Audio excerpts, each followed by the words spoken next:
NewEdge has publicly stated a goal of $165 billion in client assets within 5 years, essentially doubling from their current trajectory. For context, that would put them firmly in the league of the very few top mega RIA platforms that exist today. The math only works if multiple growth engines are firing simultaneously. So let's break down how they plan to get there. I don't know who gave that quote, but I back it up. Whoever said, I think I'd like to. I think we can get more than that. So no, I mean, I think look like our recruiting right now. I mean, we're bringing in.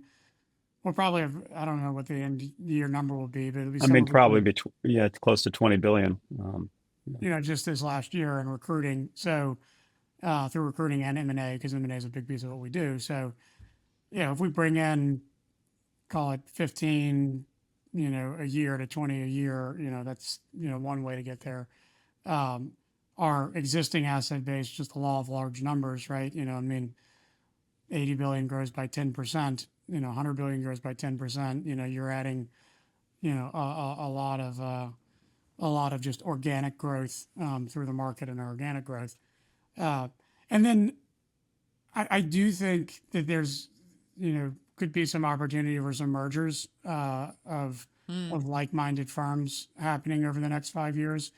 I think there's been less of that than people maybe expected, and I think there might be still less of that than people do expect going forward because it's the merger element really needs to be strategic. It's far more economical or profitable for us to just go acquire a $1 billion team with 5 advisors that are all on board and excited about the transaction and maybe only 2 real decision makers, and a decent amount of EBITDA to purchase versus a platform. I got to, maybe the senior executives are excited about it, but then you got to get 50 or 100 advisors excited about it. They may not have any monetary incentive for why this merger is happening. And, just for those reasons, like it really needs to make sense, right?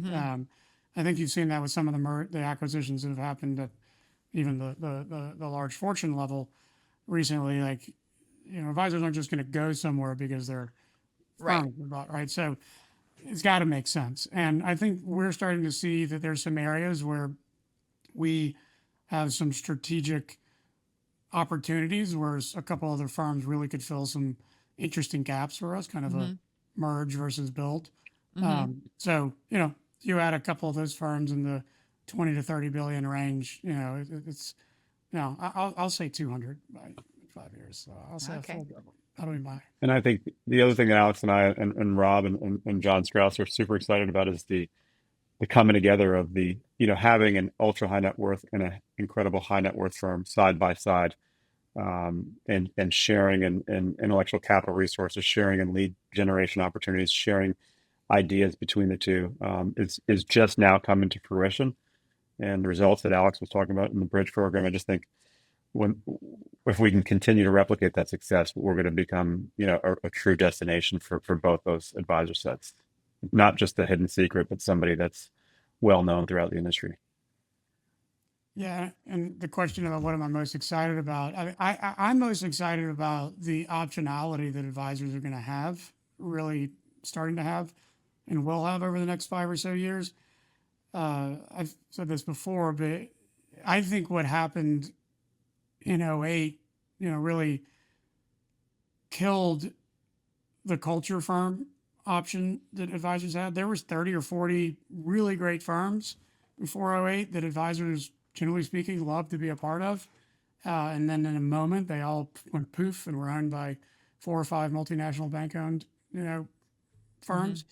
And that didn't change the need for those firms. It just changed where and how they were going to build. And I think what you're starting to see is the re-emergence of those, we used to call regional broker dealers, we would call them, but really culture firms, advisor first firms, kind of re-emerging through this custody RIA channel.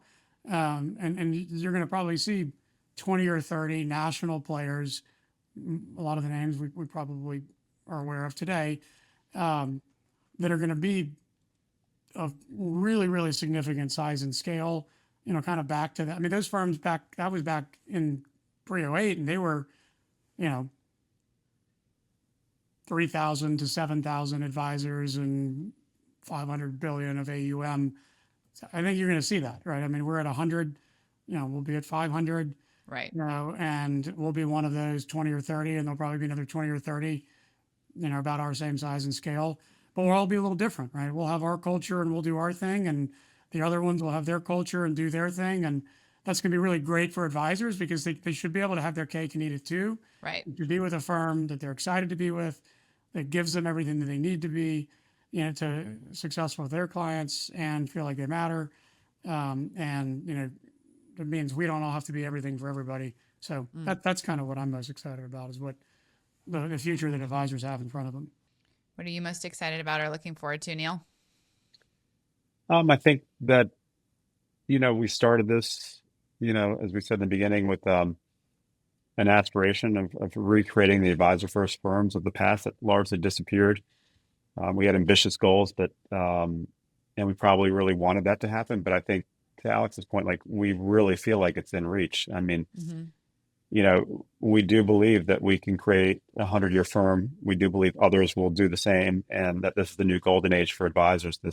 This re-emergence of these advisor first firms on the custody RA platforms versus the traditional models of wirehouse banks and independent broker dealers. I think it's, I don't want to jinx ourselves, but we can't recreate an A.G. Edwards, but we would love to create something similar. I think we can.